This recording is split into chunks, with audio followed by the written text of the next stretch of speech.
Uma floresta tropical. Foram necessários milhões de anos para sua evolução, abrigando mais da metade das plantas e animais conhecidos no planeta.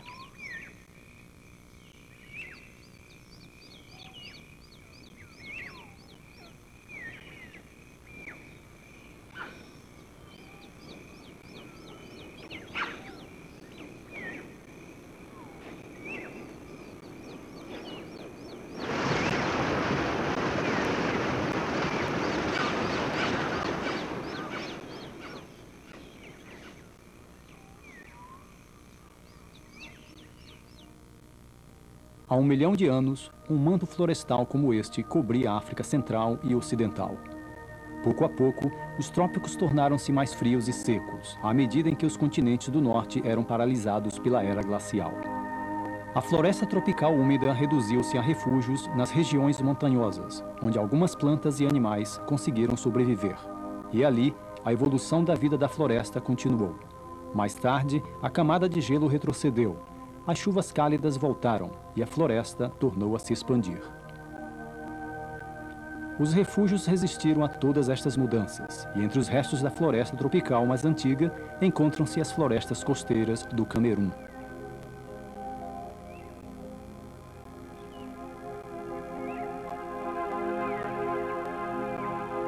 Numa delas, existe a maior variedade de plantas e animais de toda a África.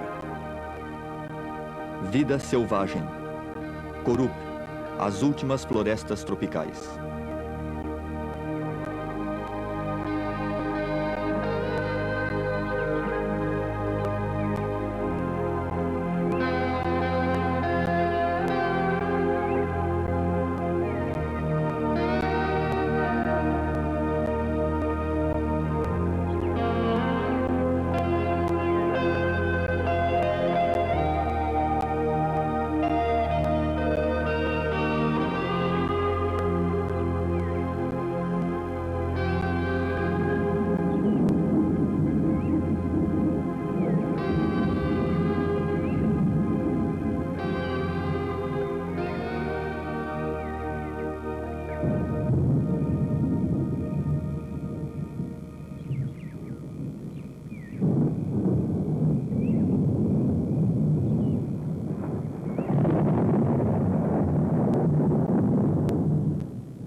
As tempestades chegam do Atlântico, levando a Corup uma das chuvas mais abundantes do mundo, produzindo a cada ano mais de 10 mil litros de água por metro quadrado.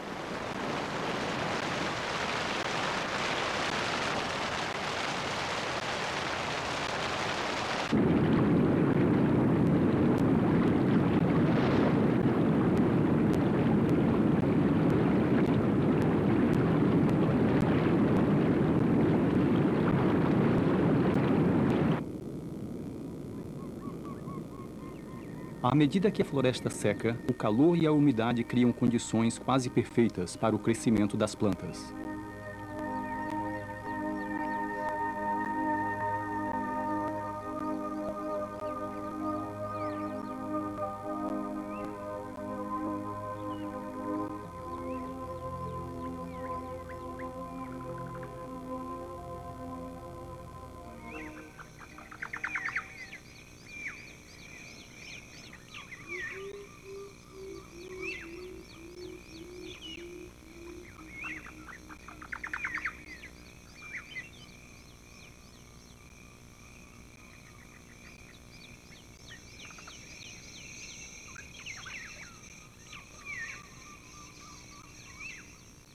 Sob a copa das árvores, abre-se um mundo crepuscular, invadido ocasionalmente pelos raios do sol. Aqui, na escuridão úmida, as plantas e os animais precisam estar preparados para sobreviver.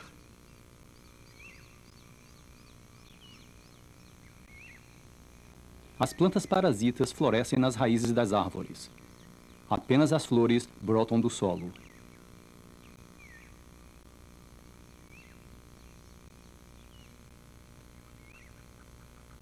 A luz entrecortada é ideal para as begônias e para as samambaias.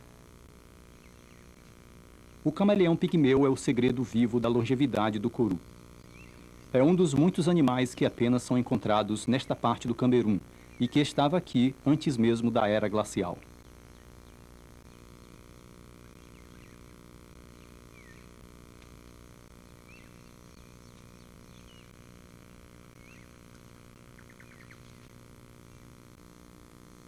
No chão da floresta, imensas colônias de formigas caçam criaturas mais lentas.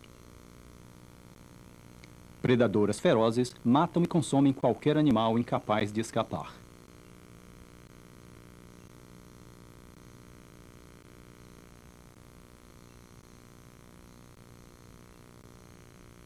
Há uma incrível variedade de borboletas.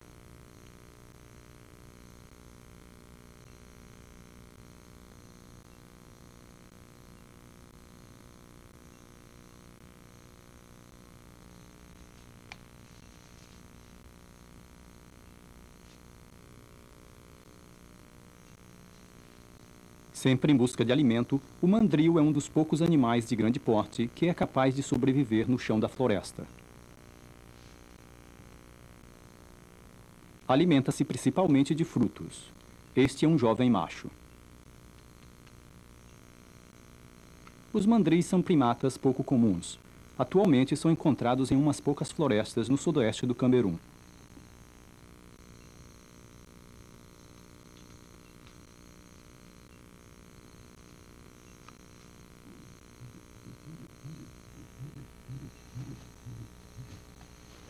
Buscam alimento em grupos ruidosos, numa vasta zona, rastreando o solo em busca de raízes, insetos e frutos.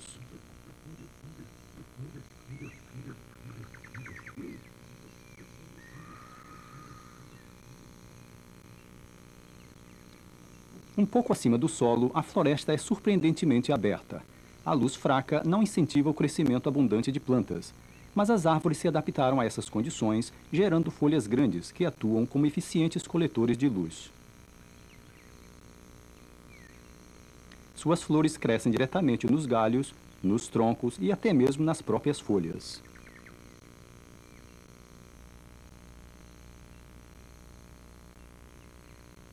Seus frutos fazem exatamente o mesmo.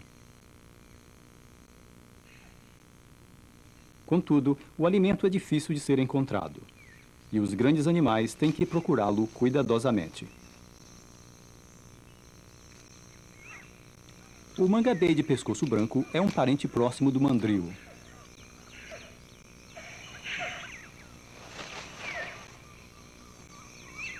A aproximadamente 25 metros acima, as trepadeiras formam uma autoestrada florestal.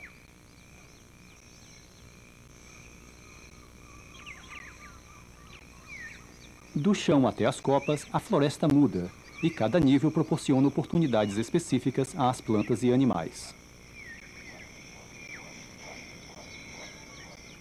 Algumas árvores crescem mais de 50 metros. Imediatamente abaixo das copas das árvores, grupos de macacos procuram alimento.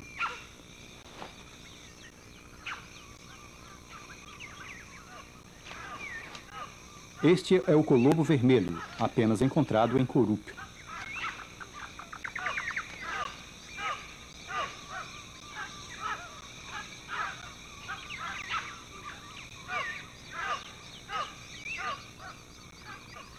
O colobo se mistura livremente com outras espécies de macacos, como o cercopiteco de nariz branco.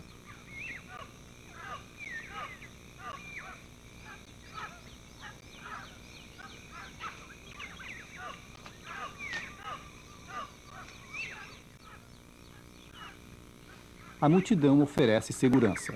Um grupo misto é mais rápido em detectar um perigo potencial. Normalmente, um cercopiteco de crista dá um alarme. Os colobos já aprenderam a confiar em sua vigilância natural.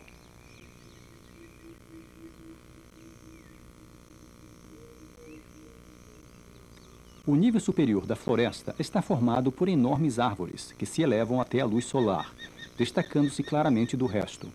Aqui, a uns 60 metros de altura, está o ninho da águia coroada.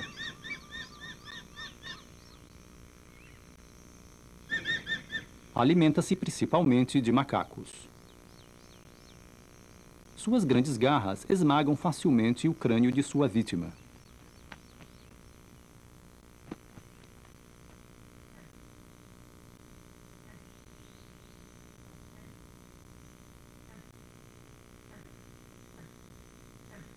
O filhote será alimentado no ninho por mais de um ano, até que seja bastante forte para caçar.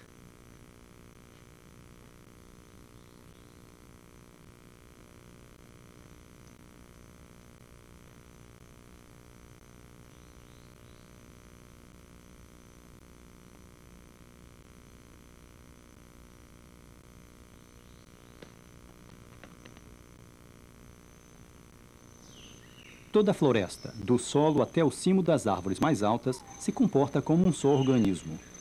A floresta não é apenas árvores, nem os animais vivem sós. Os animais e as plantas, juntos, formam a floresta. As árvores proporcionam o marco nesta comunidade cuidadosamente equilibrada. Mas as árvores devem proteger-se a si mesmas, se querem sobreviver entre tantos animais famintos.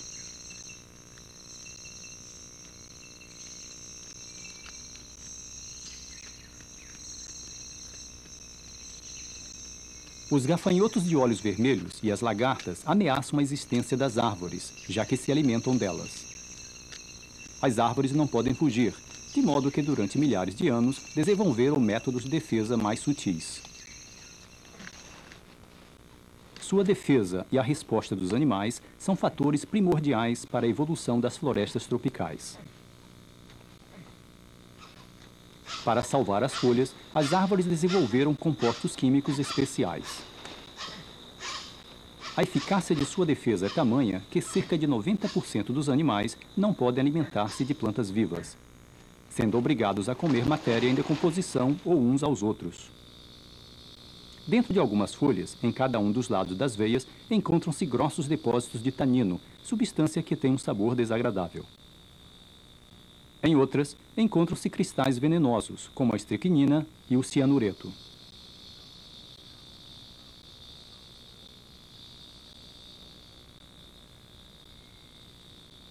A lignina, vista aqui em vermelho, fortalece as folhas, tornando-as difíceis de digerir.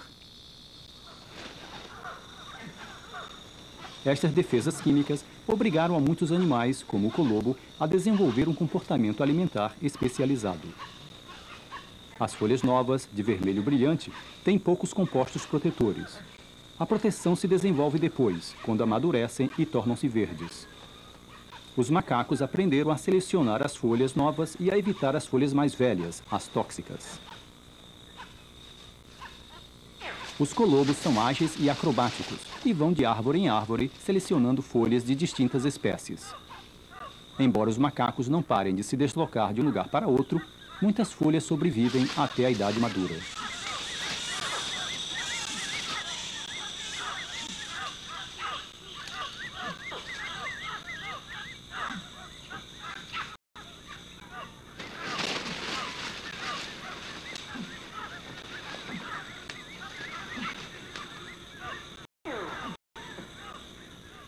Atraída pelo ruído, a águia coroada espera a oportunidade de atacar.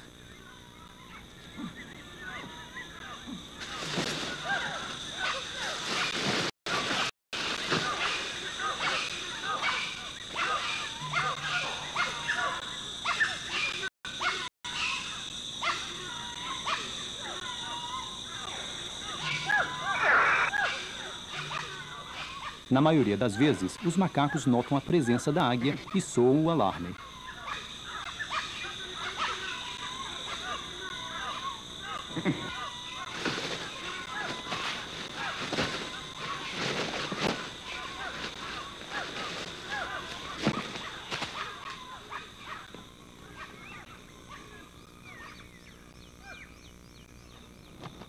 A águia volta ao ninho sem o alimento, levando apenas um pequeno ramo. O faminto filhote não parece muito impressionado. Os macacos da floresta vivem de pequenas quantidades de uma grande variedade de plantas, pois estão sempre se movendo de um lugar para outro. Para os animais menores e com menor mobilidade, como as lagartas, as coisas são diferentes, embora seja necessário que se preserve um equilíbrio entre as necessidades dos animais e as das plantas. Junto ao chão da floresta, uma borboleta fêmea emerge do seu casulo.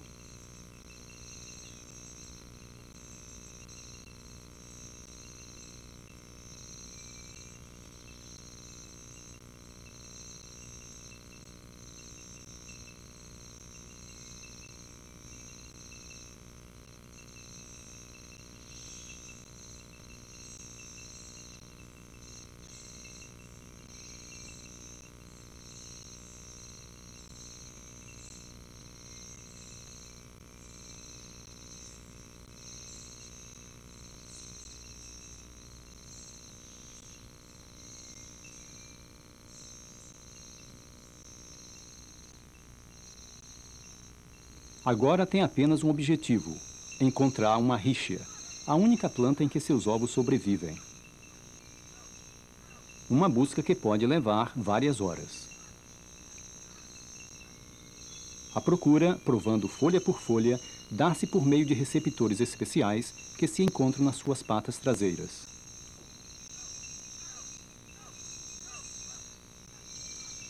Finalmente, encontra uma ríchia e deposita apenas um ovo em uma folha ainda nova.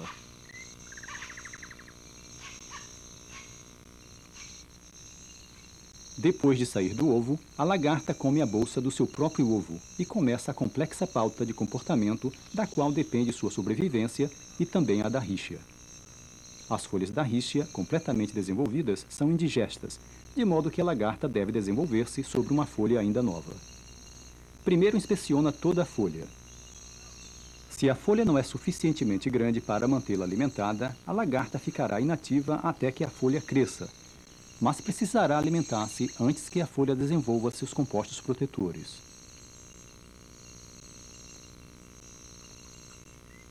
Agora, a lagarta se alimenta, mas somente das partes que não crescem, como a ponta e o nervo central. Para sobreviver, a lagarta deve crescer à medida que cresce a folha.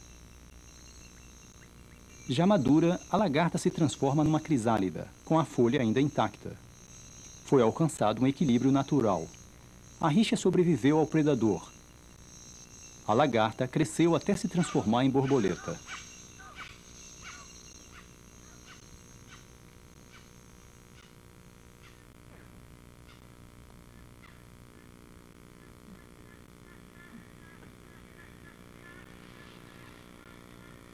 Estes macacos parecem estar comendo a folha de um pentadesma.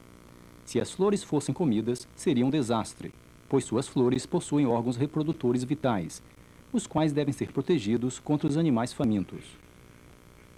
Estes não são comidos pelos macacos. As flores produzem uma grande quantidade de néctar, rico em nutrientes, que atrai os animais e que são necessários para a polinização.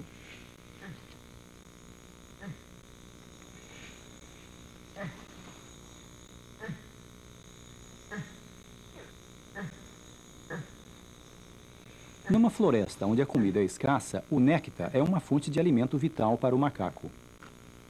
As partes reprodutoras das flores estão protegidas por uma alta concentração de tanino, o que faz com que elas não sejam comestíveis.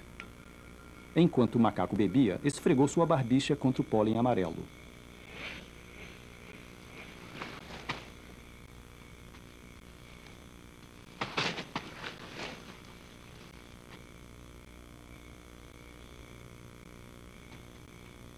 Quando o macaco encontra outro pentadesma, esfrega o pólen contra as partes receptoras fêmeas da flor. A flor de pentadesma é então polinizada. Longe de lhe causar qualquer dano, o macaco ajuda a espécie da planta a sobreviver.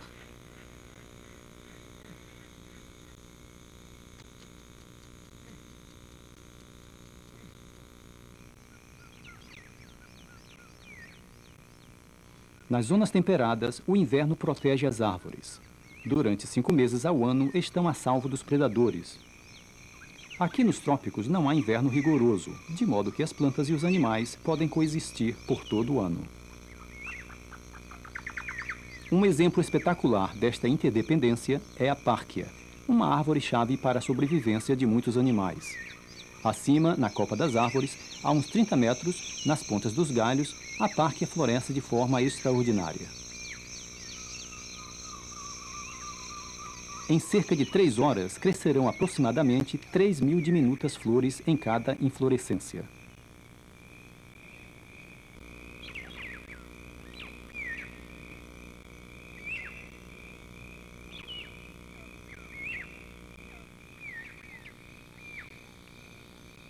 Aqui também, o que importa é o néctar, e um nectarídeo é atraído pelas primeiras gotas produzidas com o pôr do sol. E também as abelhas. Ao anoitecer, as flores da párquia produzem grandes quantidades de néctar.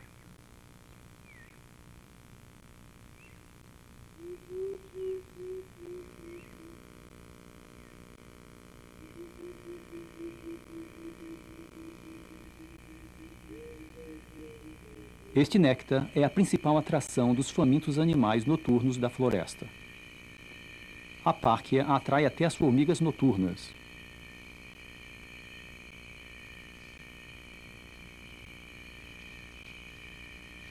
As flores têm um rico perfume semelhante ao cheiro do pêssego, o que atrai a um lorisídeo.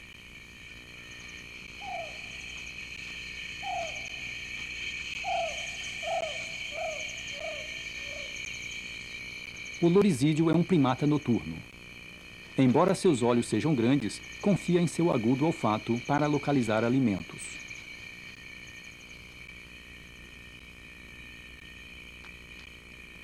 Uma vez encontrada a flor, absorve seu néctar, deixando todo o resto intacto, evitando assim os compostos químicos defensivos da párquia.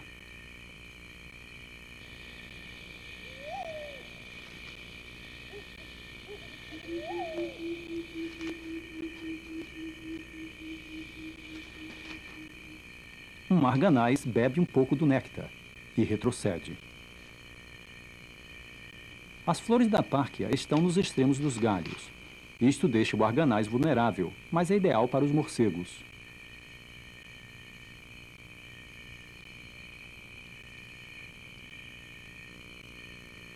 À medida que o morcego absorve o néctar, esfrega o peito contra as flores. E, coberto de pólen, lança-se em voo.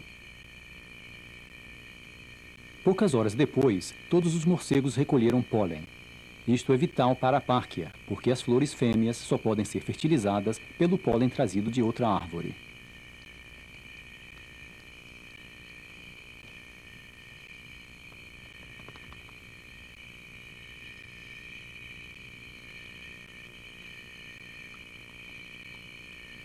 Os morcegos têm uma memória excelente e seguem rotas regulares de alimentação. Visitam muitas árvores de párquia durante uma única noite, de modo que as flores fêmeas têm várias oportunidades de serem polinizadas.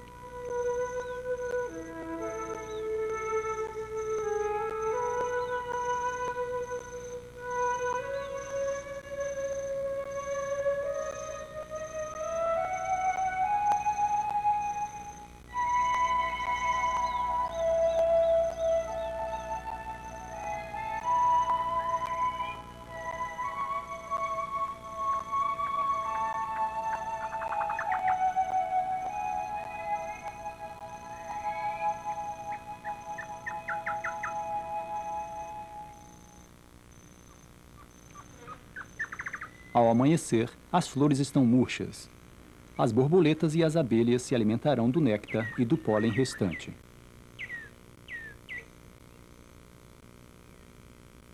Nos próximos dias, o florescimento diminui gradativamente.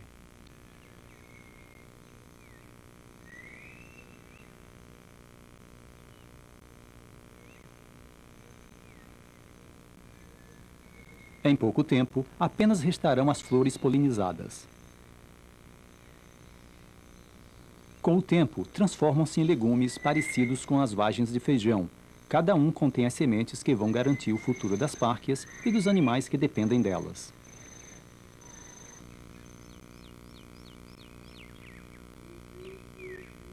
Depois da polinização, diversas espécies de árvores precisam de algum meio para dispersar as sementes até os lugares onde possam germinar. Com frequência, as sementes se encontram no interior de um fruto nutritivo. Ao comer os frutos, os pássaros engolem as sementes. A dieta deste nectário e do caldeireiro de colarinho amarelo depende, em grande parte, das árvores frutíferas. As sementes da alcornéia são indigestas, estando protegidas por compostos químicos. Passam intactas pelo sistema digestivo dos pássaros.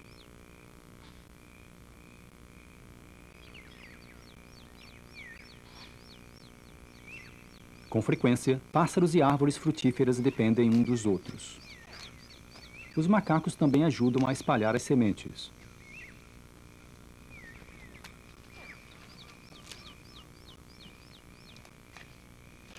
O mangabeia é vulnerável aos predadores enquanto se alimenta nas copas das árvores, a céu aberto. Armazena o alimento nas bolsas especiais localizadas em suas bochechas, transportando-o para comê-lo mais tarde num lugar mais seguro.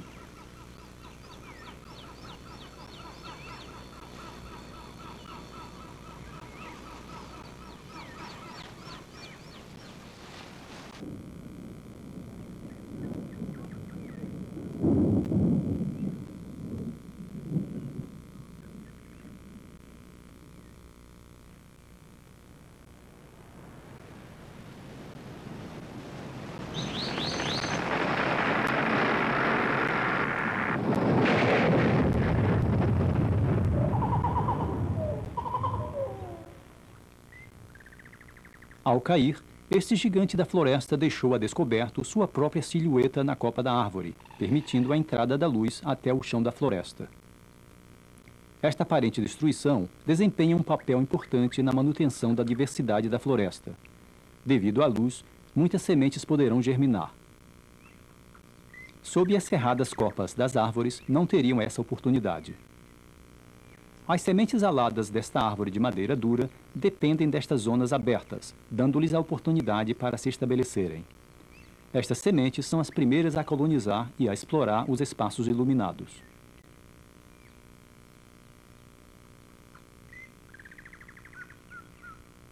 Levadas pelo vento, algumas sementes aterrissam em condições ideais.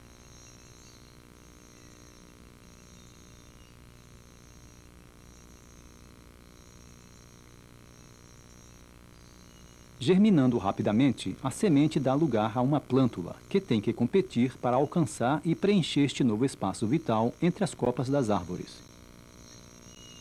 Uma pigmentação vermelha brilhante protege as folhas durante o crescimento dos efeitos nocivos da radiação solar. A árvore jovem cresce rapidamente em direção à luz e toda a sua energia se concentra na produção das folhas.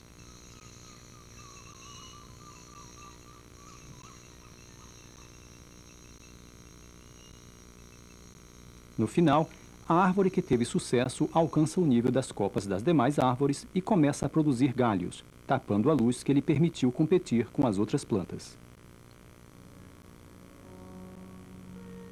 Totalmente exposta à luz solar, a árvore já crescida enrubesce, com sua coroa de folhas jovens de um vermelho brilhante.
Depois de 3 dias de caça, o macho conseguiu matar um macaco.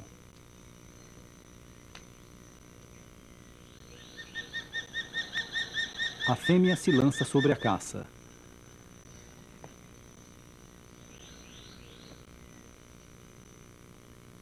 Criam apenas um filhote. Às vezes, põem 2 ovos, mas se ambos geram filhotes, estes lutarão até que reste apenas um.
Nas difíceis condições de uma floresta tropical, as árvores sofrem pelos animais que delas se alimentam e também pelas plantas.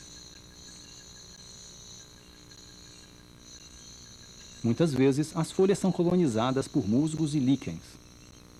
Isto reduz bastante sua capacidade de absorver a luz. Como consequência, reduz-se a capacidade competitiva das árvores. Em um meio tão competitivo, ter boa saúde é essencial para as árvores. As orquídeas e as trepadeiras têm um efeito debilitador semelhante e, neste caso, os protetores químicos não servem para nada. Uma árvore em particular, a barteria, resolveu esse problema desenvolvendo uma relação especial com uma espécie de formiga. A formiga rainha chega a esta parteria para começar sua colônia.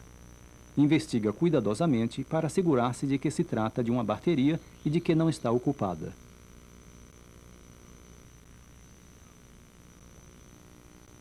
A árvore tem galhos ocos. A rainha morde o galho para fazer um caminho interno, onde depositará seus ovos e fundará sua colônia. Assim começa uma curiosa relação. A formiga apenas sobrevive na barteria e a árvore apenas atingirá o dossel se protegida por esta formiga.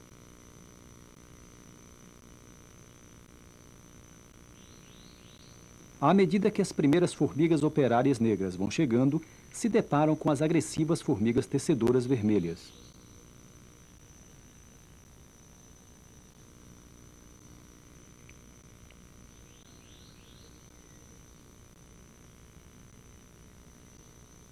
As formigas vermelhas vão em busca de alimento, não fazem o seu ninho aqui e atacarão a qualquer um que cruze o seu caminho.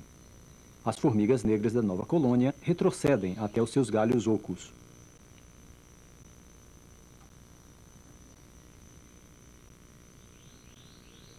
Algumas não conseguem.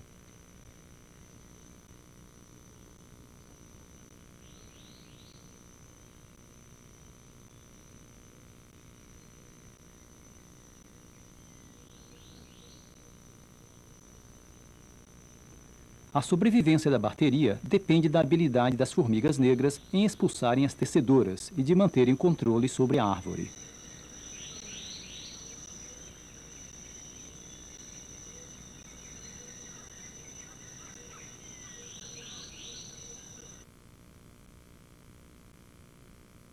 Dentro dos galhos ocos, os insetos escamados alimentam-se da seiva.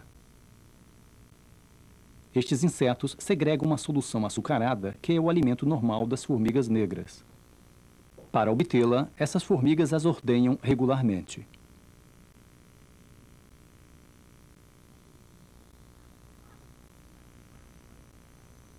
À medida que a colônia cresce, a distribuição de forças muda a seu favor. A batalha pode continuar durante semanas, até que as formigas vermelhas sejam finalmente expulsas.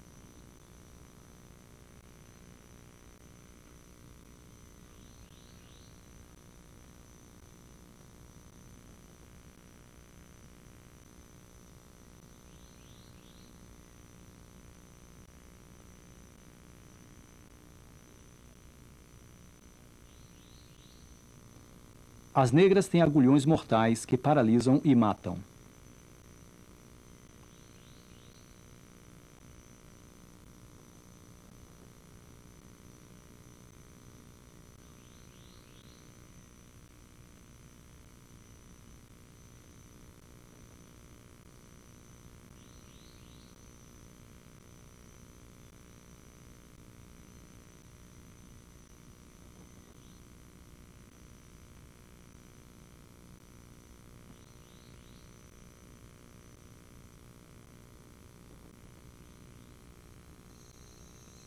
Abaixo, no chão da floresta, um hemíptero busca as formigas que caíram.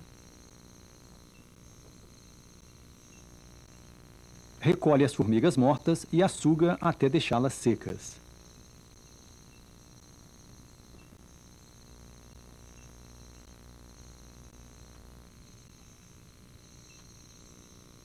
De maneira bizarra, carrega os cadáveres nas costas, camuflando-se contra os predadores.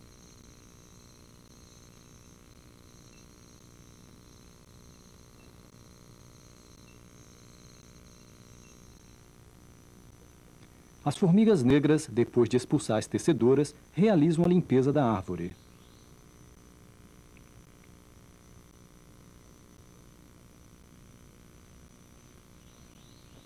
Algumas descem até a base, onde cortam as devastadoras trepadeiras e as matam.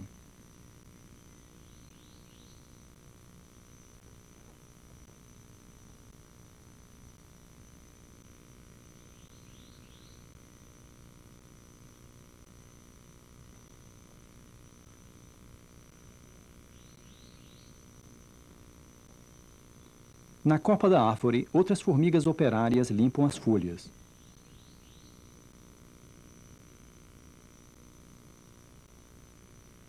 Sob o manto protetor de seda, esta lagarta escapa à atenção das formigas e de outros predadores, alimentando-se sob a folha com toda a segurança.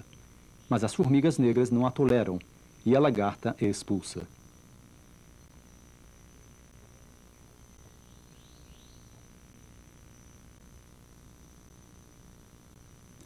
As formigas limpam meticulosamente todo o escombro.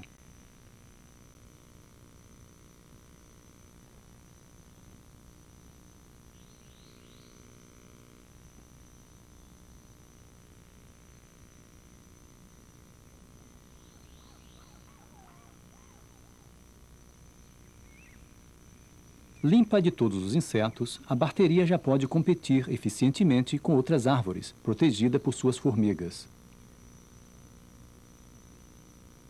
As formigas, por sua vez, podem utilizar os galhos ocos da barteria para cuidar dos insetos escamados, sua única fonte de alimento, e aumentar sua colônia.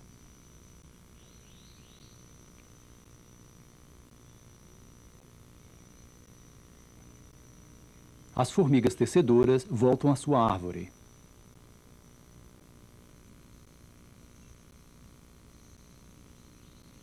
Seus ninhos são estruturas compactas de folhas vivas, construídos de forma extraordinária.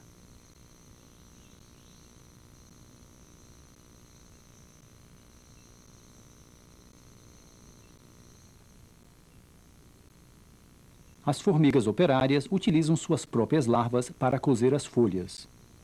Quando são espremidas suavemente, como se fosse um tubo de pasta de dentes, a larva elimina uma fibra pegajosa. A larva sobrevive a esse processo de maneira notável, sem sofrer nenhum dano.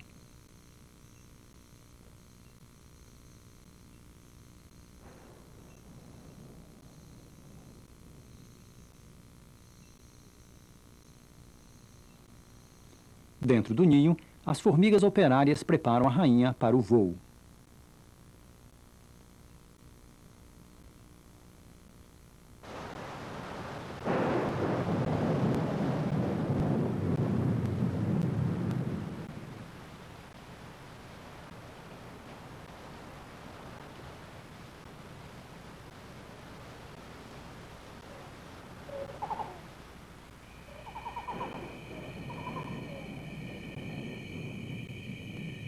As formigas que se encontram no exterior da folha enviam um aviso às operárias do interior, enquanto seu principal predador, o pangolim arborícola, se aproxima.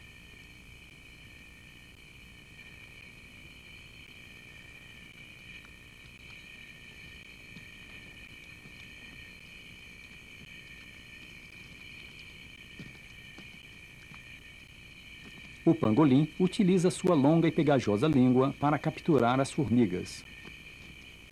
As escamas do seu corpo proporcionam proteção contra os dolorosos agulhões.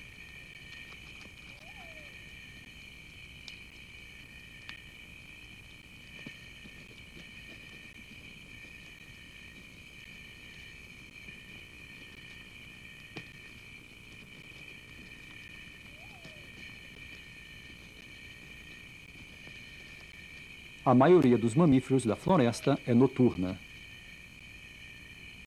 O aguantibo busca alimento apenas durante a noite.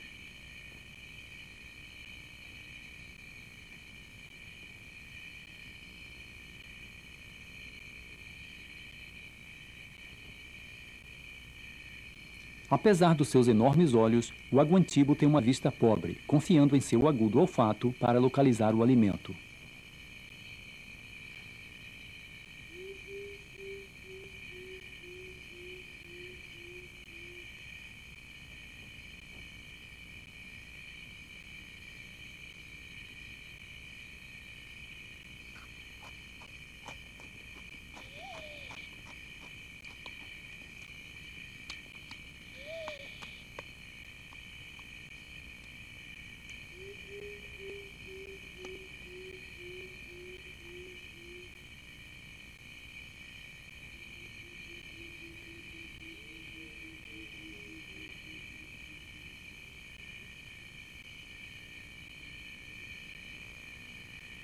Outro estranho habitante desta floresta africana é o esquilo voador pigmeu.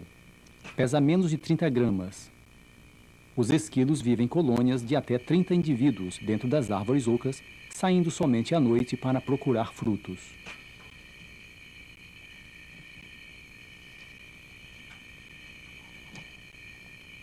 Umas asas especiais, em forma de membrana, unem seus membros, permitindo-lhes planar curtas distâncias.